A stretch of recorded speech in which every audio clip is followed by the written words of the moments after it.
Right, this is going to be a big day for me. So I've got to fit brake pads.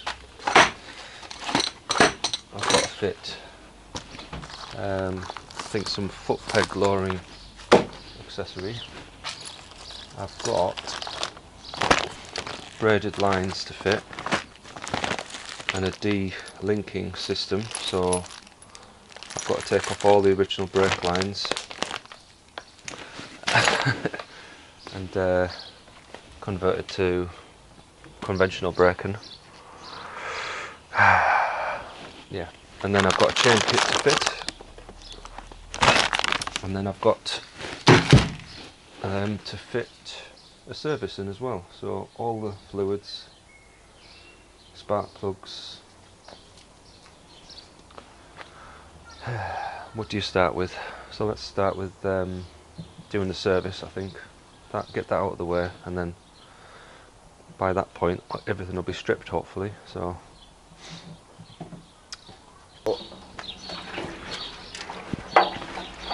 that's good. It's a nice light tank, not full. That's it there. Yeah, so commence with the service.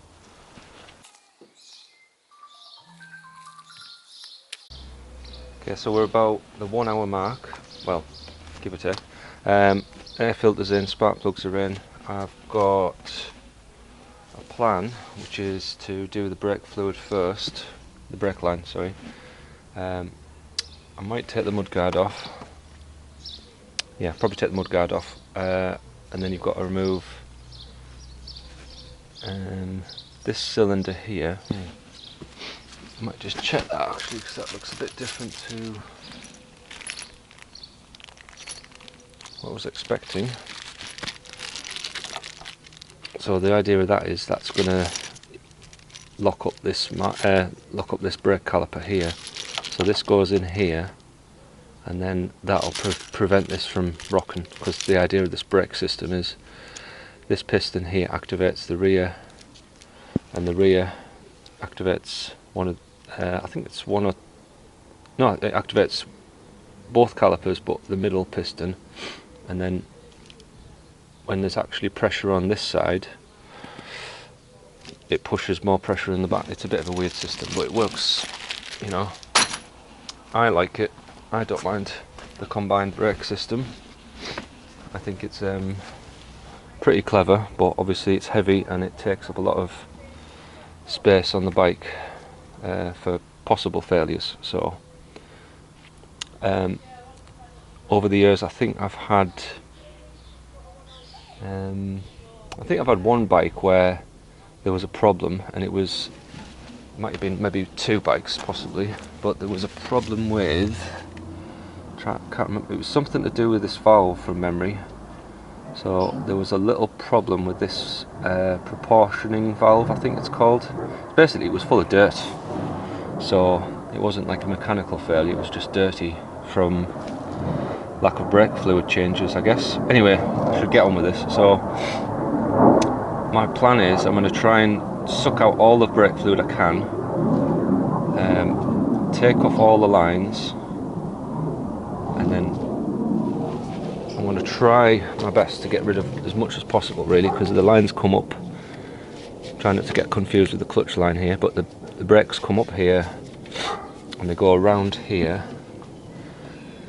Yeah, so there's a lot of brake line goes back here to this valve here, and then it goes sorry, and it goes down to the master cylinder, and then it goes obviously 2 lines to the back caliper. Yeah, there's a lot of brake lines, but ultimately I think it wouldn't be the worst thing in the world if I left all that stuff on the bike, just for time's sake. And anyway, there's a problem possibly with this screw on the top. As we all know, these screws, they're not in bad shape, to be fair, actually, looking at them properly.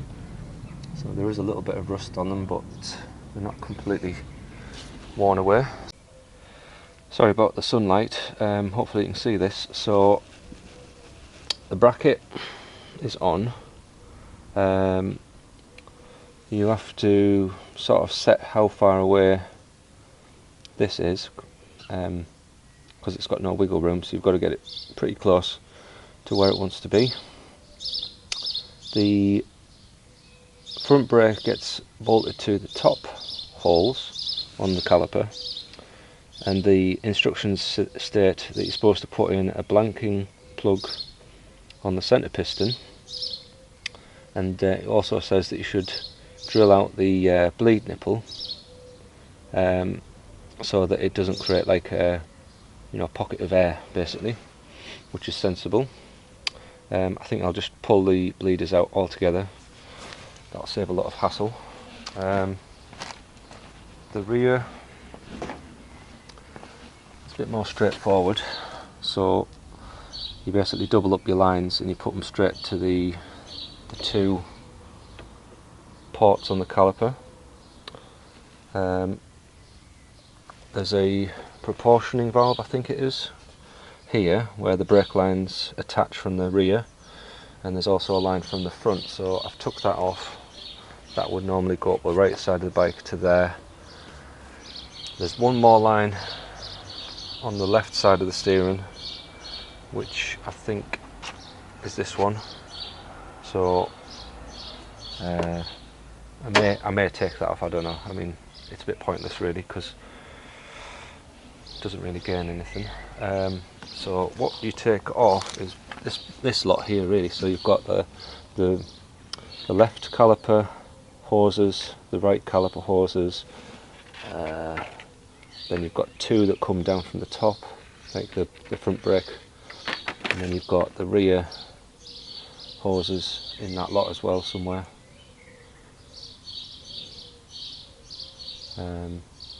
Yeah, so yeah, there is an argument for replacing the rubber hoses, so I agree completely. These rubber hoses are probably past their best and could be a safety issue. There is a kit that you can buy that replaces all of them, and my opinion is that you should just replace them with that kit. This kit that decouples them, I think it's not as good as the original system, but yeah, like I say, there is reliability issues with these things sometimes, mainly due to lack of maintenance, so there is a little bit of an issue with these sometimes. They get dirt in them, they don't work. Oh, is it? No, it might be this part here actually. One of these parts I've had problems with in the past. Trying to think, it basically means that when you know this lever here, it basically has no pressure in it, so you lose your combined braking, and in some cases it'll actually lock the back wheel on because of the way it works, so fluid isn't able to circulate and it causes like a massive amount of pressure in the rear. It's the single piston on the rear that sticks out. Anyway, so I think we're at the 2 hour mark. It's not too bad to get these off.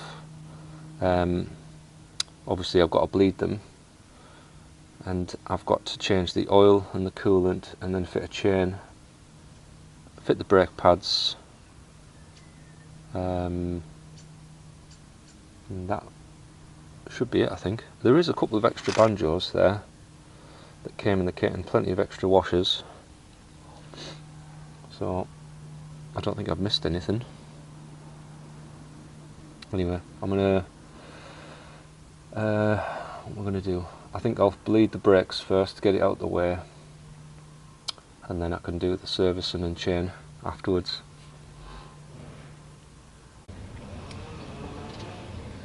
Right, so I've bled the front, didn't take too long. I've left the bleed nipples for the centre piston loose, just in case there's any sort of pressure build up. For the back, they bled up very easily, and I've put the lines like this. There's not really any instructions on how you're supposed to do it. They're not long enough to sort of loop round that direction, round either shock.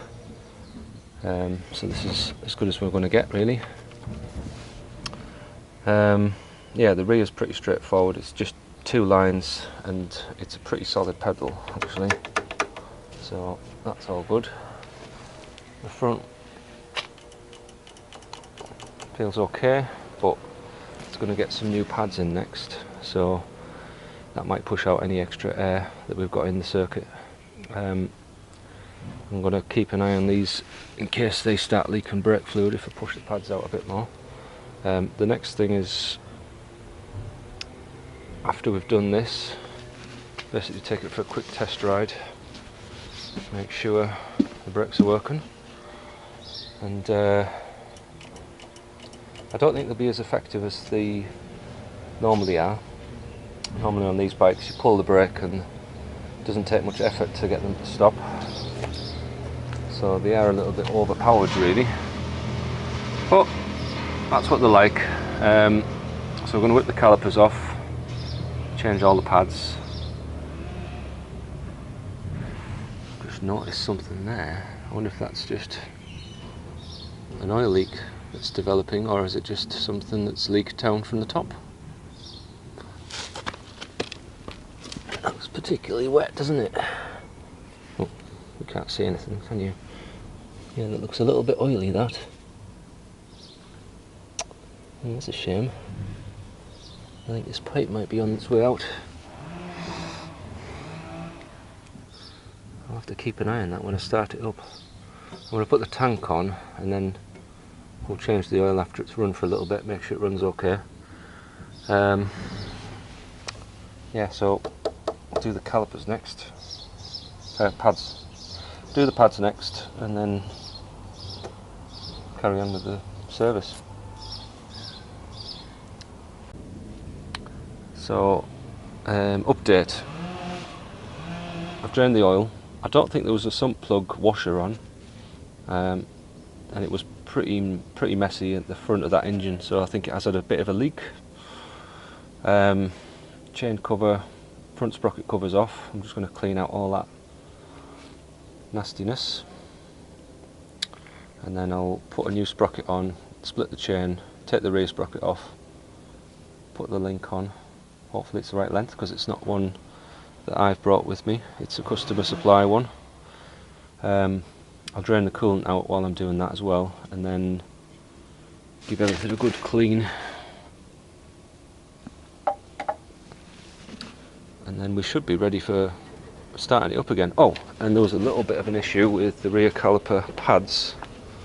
So the little cover screw was seized in really solid. It didn't come loose until it was drilled out, and the pin is virtually stripped out before I even got to it. So I think it's been stripped out a while back, and then they put the cover on, and it's just been left to rust basically. So can't do the pads because I'm going to have to drill that pin out. It won't move, it's seized, so it's going to need a new pin no matter what you do. But the pads have got like enough life left in them, so we'll move on without doing that. Okay, so the chain is on. Cleaned out the housing a bit, and I've drained the coolant while I was doing that. So I've got to put coolant in and I've got to put oil in, and then we can start it up. It might have a small, I can't really tell at the back here, but I keep checking this and it keeps coming back like a little wet around the banjos. Anyway, so I'm keeping an eye on that for any leaks. So we're going to put some oil in and some coolant in now. Right, so nearly there. I've only got the foot pegs to do. I think that's it. Yeah, foot pegs to do and bodywork to go back on. But we're at the stage where I can take it for a test ride, I think. So yeah, start it up first, I haven't heard it run yet, so hopefully there's no problems. Give it a little bit of choke.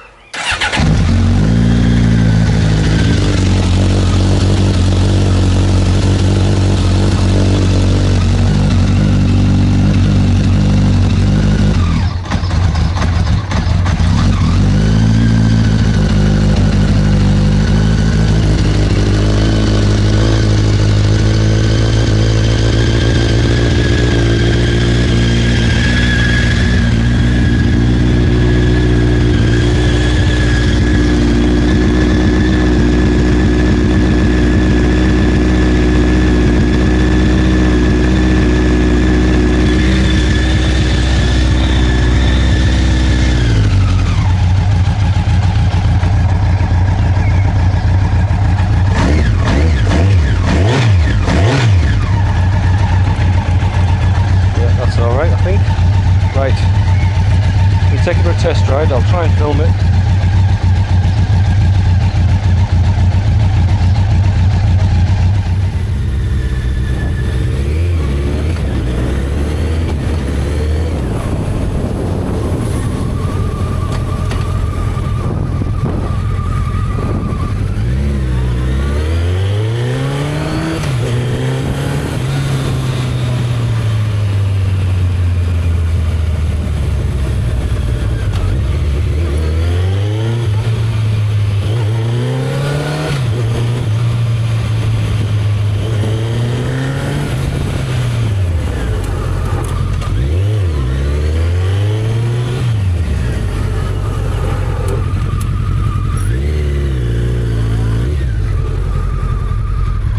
Gravel there.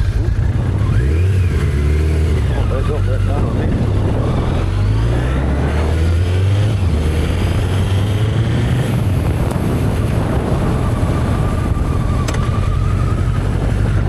Back brakes locked up, that's good.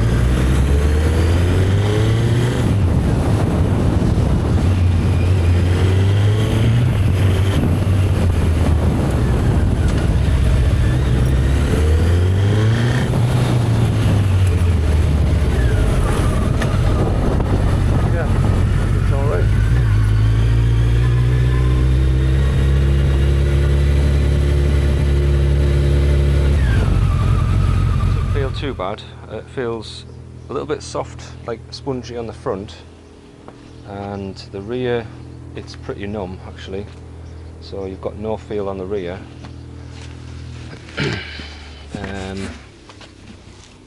So yeah, they don't feel particularly good brakes, but they feel like they're going to stop the bike fine. Obviously combined brakes before, they're a lot stronger than what they are now, so other than that, it runs pretty well.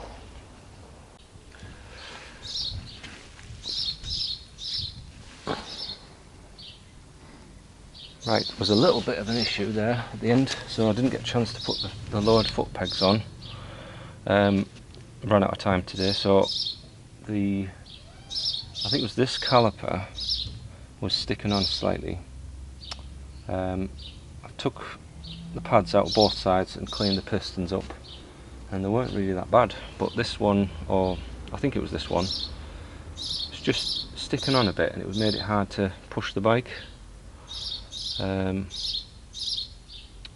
So yeah, it's a bit of a mystery, that one. The sliders and everything are okay, so in the interest of just covering everything, I've just took the bleed nipples out completely, just in case they were slightly blocked and they weren't releasing, but the pistons were all the way in, so yeah.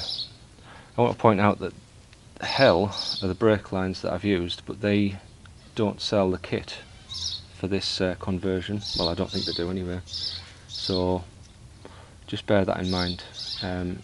They just sell brake lines. I don't think they sell a kit to, you know, de-link it, but I might be wrong.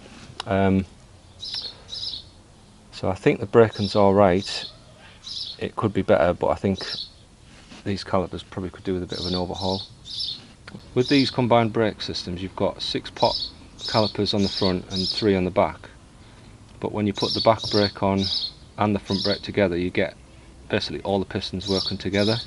But if you deactivate them, you only get the two main ones. Anyway, I think it's been a fairly long day. Done quite a lot today, so I'm quite happy. Rear brake pads, foot pegs to lower, and that's it really. This bike's finished. Thanks for watching, guys. See you on the next one.